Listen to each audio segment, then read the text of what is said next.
Hello everyone and welcome to today's webinar. We have a great session lined up for you today.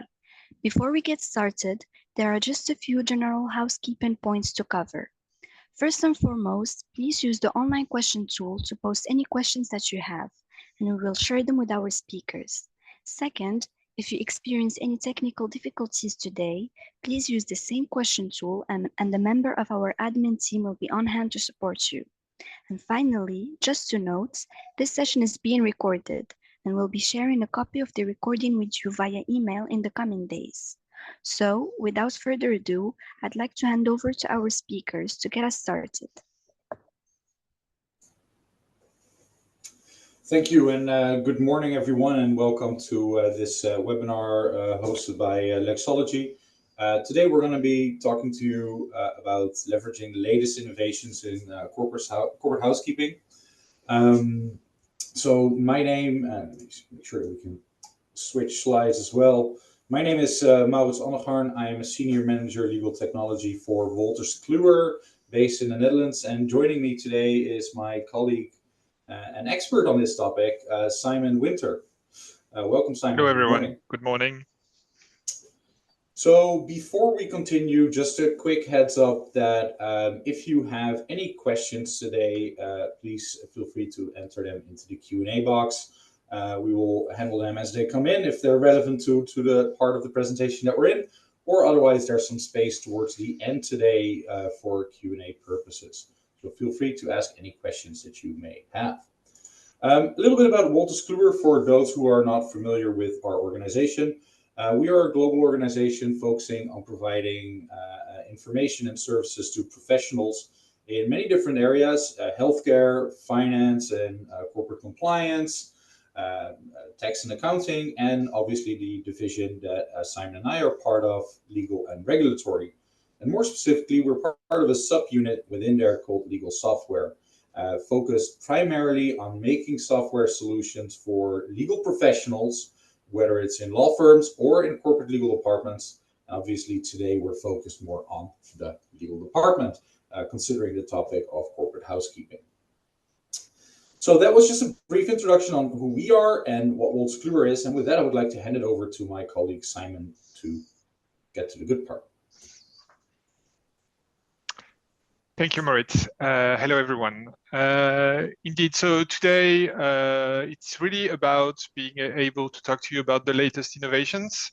So I will try to talk to you about the best practices we've seen in the last years in our activity.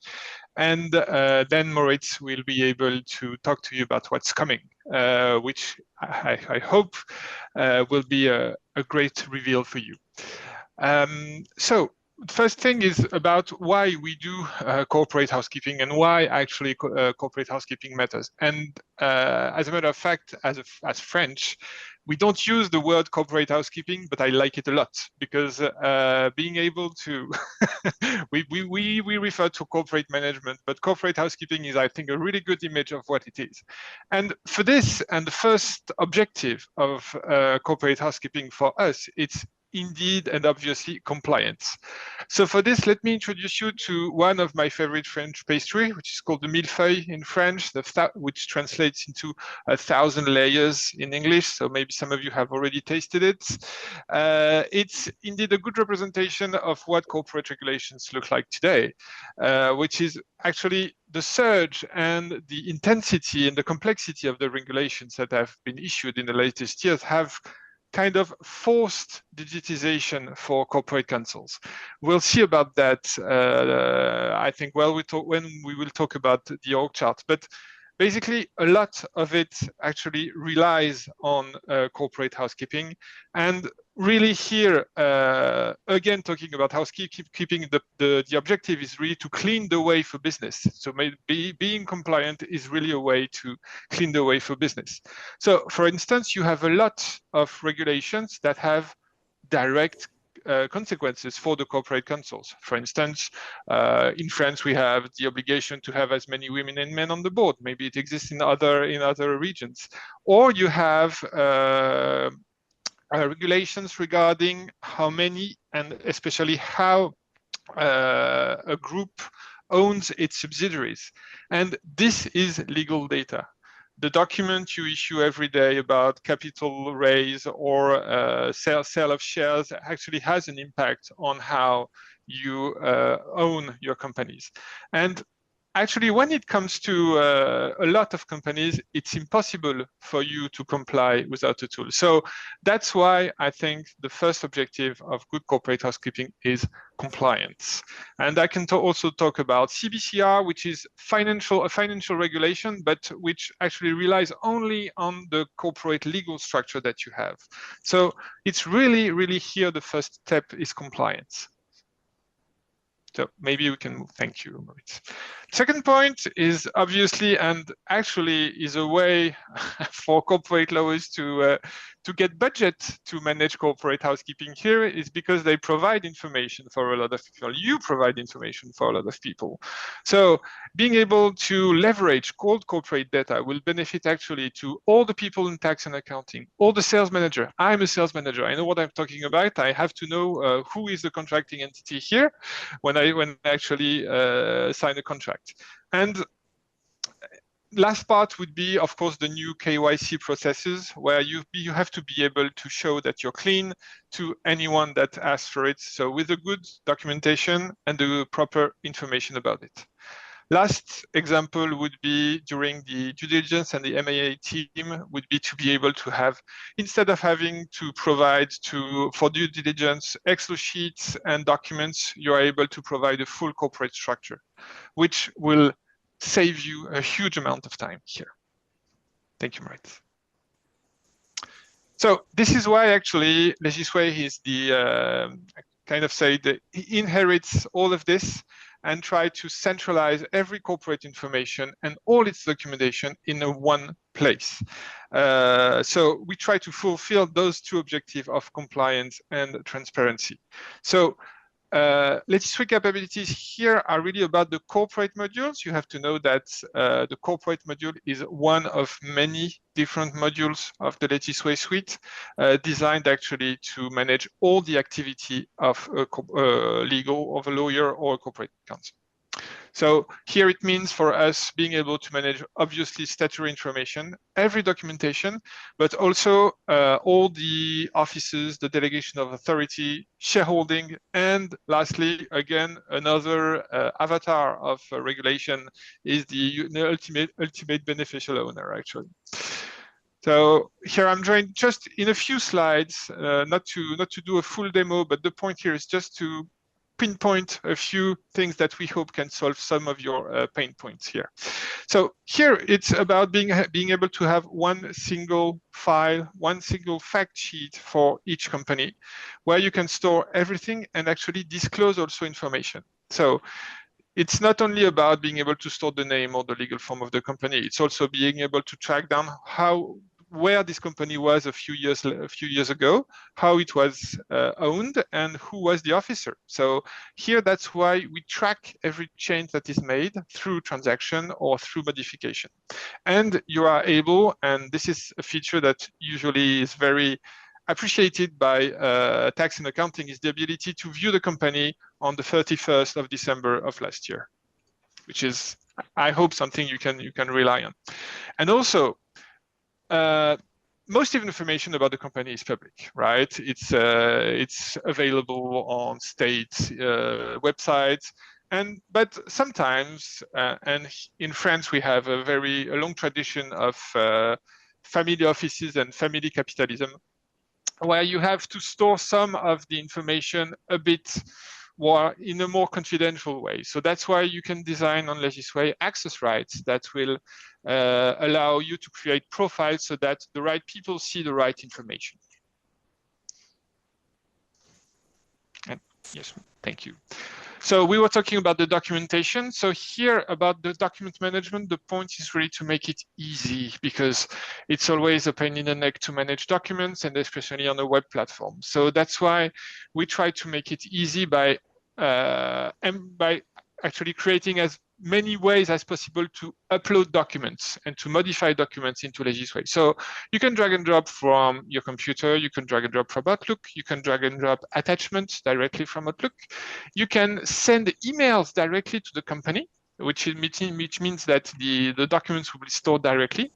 And then you can also modify and act on those documents. For instance, you can send them without having to download them first. You can sign them using not all, but many e-signature providers. DocuSign, of course, is among one of them, and we have also some local actors, both in France, the Netherlands, and the Nordics, and Germany, where you can actually rely on external partners to be able to use Legisway APIs and sign documents. And then, of course, there's this possibility for you to collaborate on documents with your fellow colleagues. So working on a final report, you can have one version of the document and avoid too many email exchanges and version mistakes, etc., etc. So that's for the corporate archive.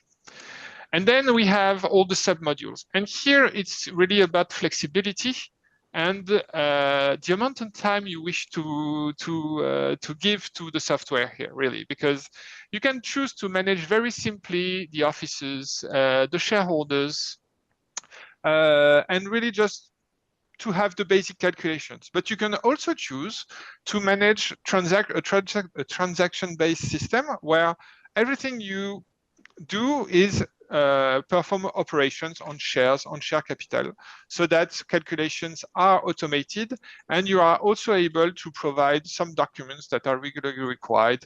Registry of transaction is one of them. Shareholders account is another. That you can do with Legisway. So those types of reports are available as soon as the data is in there. And then it's not only about the company itself. It's also about how the company is in the group and where it is in the group. So that's why we have this organization divider or tab in the solution, where you can actually see the company and how it's located in the group. For instance, you need to know what's the consolidated ownership of the global mother company on this one. You want to see its direct subsidiaries and direct interests. You want to be able to see the branches of this company. And at last, which the point that relates to recent regulation is the UBOs. So we don't have yet the capacity to analyze shareholders' agreement and see who has control. But we can automate the calculations to actually issue what we call a proposed UBO, a suggested UBO, so based on indirect shareholding calculations. So it means that if you have someone, the system will find it, and it's up to you to update the file to see, do you validate this UBO, or is it another one? Because there are other ways to control a company than just holding shares. This is what we do. Yeah, and it's important to note here maybe that UBO is of course the European term, but this also works for PSCs in the UK or the new BOI regulations in the US as well. As a matter of fact, for the BOI regulations, if you're active in the US, we have a separate submodule to manage some of the legal requirements in the United States that need to be covered by this as well. So here we're showing the UBO version, but we have the more international aspects as well. And lastly, all the work you put in there is not for nothing, because what would be a corporate council without its org chart?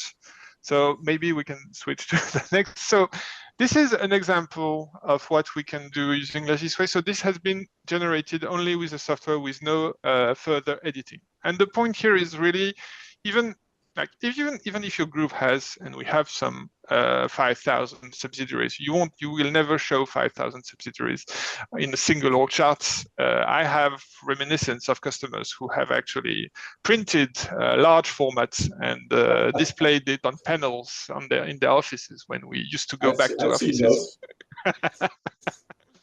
But the point here is, if you want to provide a document, it's always easier to have, well, from 50 to 100 companies in a single sheet. So here you have an example, and the point here is that you always start with the shareholding structure, and the percentages that are displayed here are shareholdings, direct shareholdings, and then because it's required by most of your stakeholders, you inject operational organization stuff into the org chart so that you know maybe what's the business unit, what's the country, where is it registered.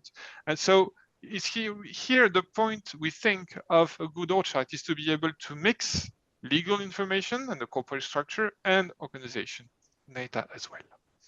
So of course here it's there's even functionalities that take it further, right? So if you're reporting, for example, to a bank and you want to for a loan, you need to show who the ultimate owner of the organization is, that you can hide parts of the organizational chart or anonymize certain segments that aren't relevant for the reporting that you're doing. So this is really made with the different lines of reporting and moments where you need it in mind. And as you make changes, automatically reflects in the org chart, but still have the capability to look at the situation on, for example, that's December 31st of last year, with all the names included. Okay, so Moritz, you started talking. That's a good thing because I think you're next. Sorry, yeah, just I really like this org chart. It's such a colorful element to something that's otherwise very data driven. Yeah, so I want to talk a little bit about the future of corporate housekeeping. So this is already quite a lot for a lot of legal departments. Just having the ability to centralize and manage all legal information in one place, be able to share and report in one uniform way, instead of spending a lot of time in Excel or Microsoft Visio or whatever other tools are out there. But we're looking to take it a step further. And to that end, we've built, we already had artificial intelligence inside Legisway for contract management. But we've now also trained this AI and adjusted it to work for corporate housekeeping as well. The goal being at this point to extract relevant entity information very quickly and to use that information to then populate the Legisway environment quickly and easily. Of course, this is to reduce some of the manual effort because it can be quite cumbersome when you're first populating your Legisway environment to get all the information, especially if you have a large group, to get all the information out of documents. But you can also imagine if you have your company structure already fully set up, but you're an international company and there's a change in one of your Spanish-speaking countries, but you maybe you don't speak Spanish or you don't have somebody on your team to do so. Well, the AI does. So loading the documents in, you can still get relevant data points out of one of these documents in order to populate the system with the right entity information. Language being no barrier. Obviously, you need to be able to do a sanity check, so base control of the language is relevant still, but it makes it so much easier and it reduces the amount of human error that can come with manual entry as well. The second example would be to, sorry. Come again? No, sorry. The second example would be that if your group actually buys another group and you have like 35, 40, 50, 100 new subsidiaries to add, it would take ages to do it manually, and AI could be also of relevance here. Sorry. Yeah, absolutely. In the meantime, we just got in a question from Oliver, and maybe we can answer that before we move into the next step. I don't want to leave the question sitting there for too long. Oliver is asking us that, according to your experience, Simon, what would be the minimum number of subsidiaries for the tool to make sense? I would say to give you a very rough number, it would be 50. 50 subsidiaries is usually the entry point for our customers here. And it also depends on the level of control and the level of management you expect, because it takes more time to manage directly 15 companies than 50 if they are locally managed by local councils. So 50, I think, is the good figure here. Yeah, and that's for the corporate module, right? There's the other modules like contracts and claims Yeah. litigation, IP management, etc. There, the numbers are of course different. The number of entities is less relevant, and it's more about how many contracts do you have, how many claims and litigations are you managing, etc. But 50 entities sounds about right to me as well. Yes. So what I was about to say is that for today's session, we have a short demonstration of AI in Legisway for you. So it's a video of the tooling itself. Obviously, during these kinds of recordings, anything can go wrong. So we'd rather not show you a live demonstration. But if you want to see it live in action or have Simon try one of your documents and see what happens, feel free to reach out, and we're more than happy to give you a little show and tell in person as well. So what you're seeing here is Legisway environment, where we're actually going to launch the legal entity AI. So this is a new functionality in Legisway, and at this point, I need to select which document I want to upload. So you can, for example, add an articles of association or an extract from the Chamber of Commerce. Any document that contains relevant entity information can be used at this stage. And all you really have to do is select it from your folder and just drag and drop it into the box. At this point, you select the relevant AI checklist. It can be multiple in the future, and whether it's about an internal or external entity. So you can also, for example, use this if you have the extract from a counterparty to populate their information in the system for your contract management module, if you have that. At that point, the AI does its thing, and on the right side, you can see the document itself. It is in French. I do apologize for that, but the person that did this demonstration was kind enough to at least set the system to English language. We also support German, Spanish, and other languages here as well. So it's at this stage that you can go and validate the output. So you can check, okay, what is the answer that is given, and you can click the check mark if it's correct, or hit the hamburger menu if you want to see any of the other potential answers that the AI found to sort of fine-tune the results that are coming out and teach the AI to do better next time you're using it. Obviously, if you don't find the right answer, you can also type in your own or select the text in the document on the right to define your own. But once you have everything and you validate it here, the sheet, the fact sheet in Legisway is automatically populated. You can make some final changes. Maybe there's a couple data points that you want to keep that aren't managed by the AI, or you want to just have an acronym that's a little bit shorter and fits better within your way of working before saving it. And now you've populated the system. Now, obviously, this is a very quick demonstration showing it, and we're cutting a couple corners in checking the data in here. But the primary thing is that this takes a couple minutes. This is no longer a half hour or an hour job to dig through your statutes or some documentation to get all the relevant information out. Using the AI as an assistant, and then you adding the trust component to it as a lawyer, it is just done like that. So to summarize, right? So with this functionality, we allow you to use the AI to extract data and create legal entities in Legisway. You can then check the answers yourself for accuracy to add that layer of trust. So at this point, AI has an accuracy rate. It generally starts around 85 to 90%, and you can get it up to 95 or higher even. But still, if you add just a couple minutes of your own time to it to add that trust layer, that's when it really starts to shine, right? Because then you know that what's in the system is correct.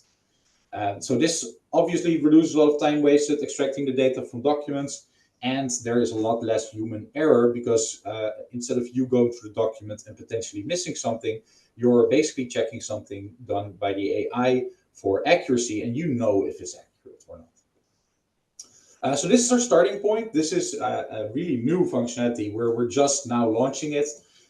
So if you're an existing Legisway customer, please reach out to your relationship manager and see how we can help you get this going. And if you're interested in Legisway, then, well, this is a great time to get started.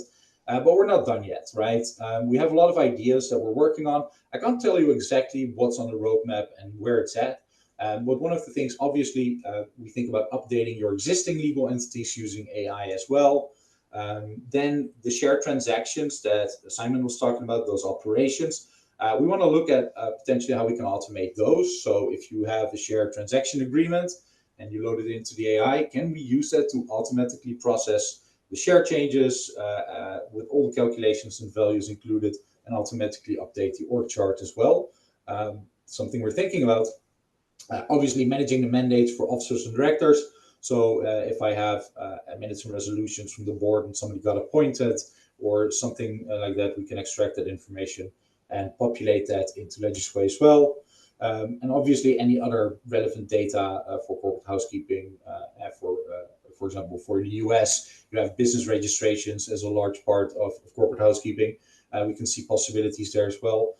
Really, still a lot of work to do, and we really want to focus on this a bit more because we believe that the future of corporate housekeeping is going to be powered by AI.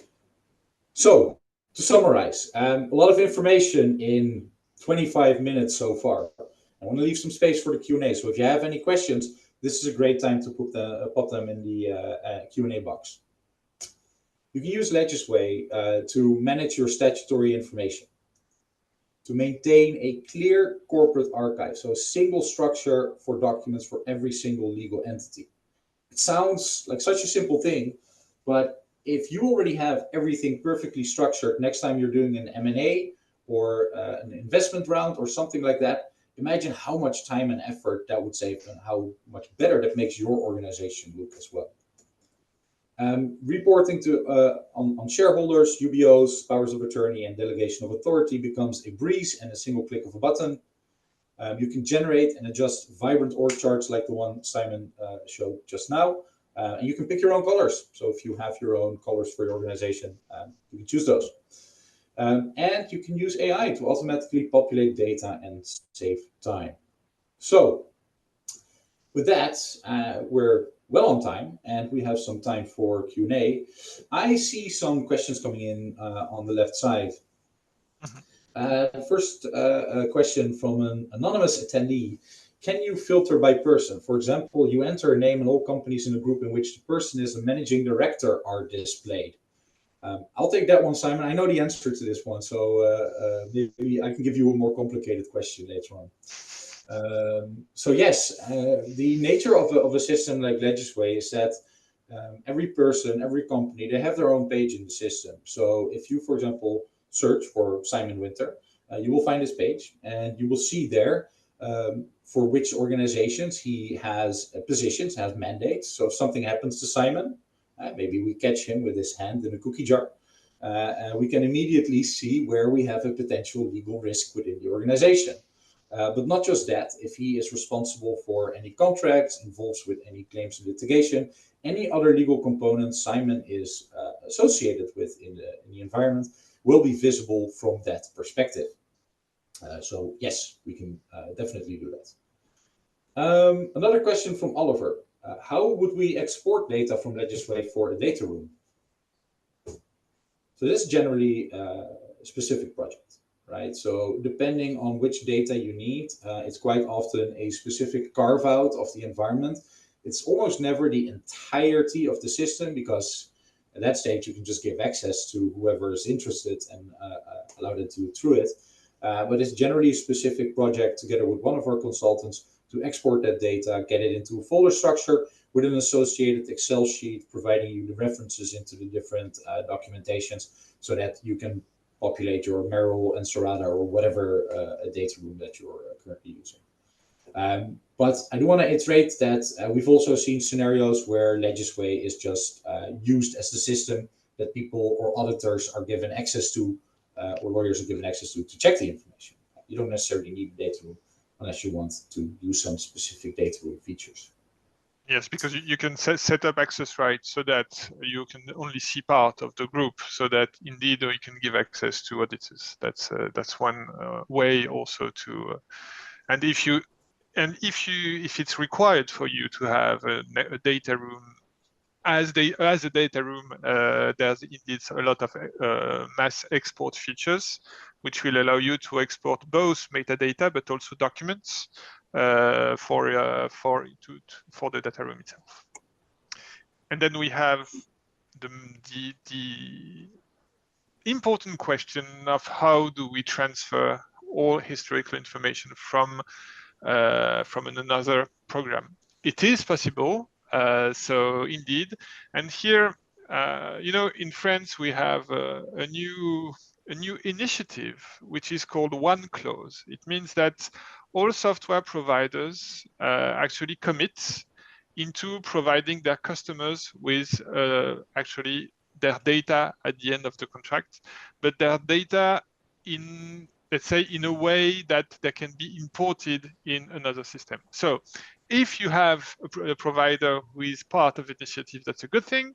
Otherwise, there are also a lot of ways to import data into Legisway using, so we will rely here on more old technology, but it's really data transfer using Excel sheets or using database requests. So there are lots of ways to do it. And it is always possible. It's always a matter of time and usually of cost. Yep. And often enough, there's a reason you're moving from another system to Legisway.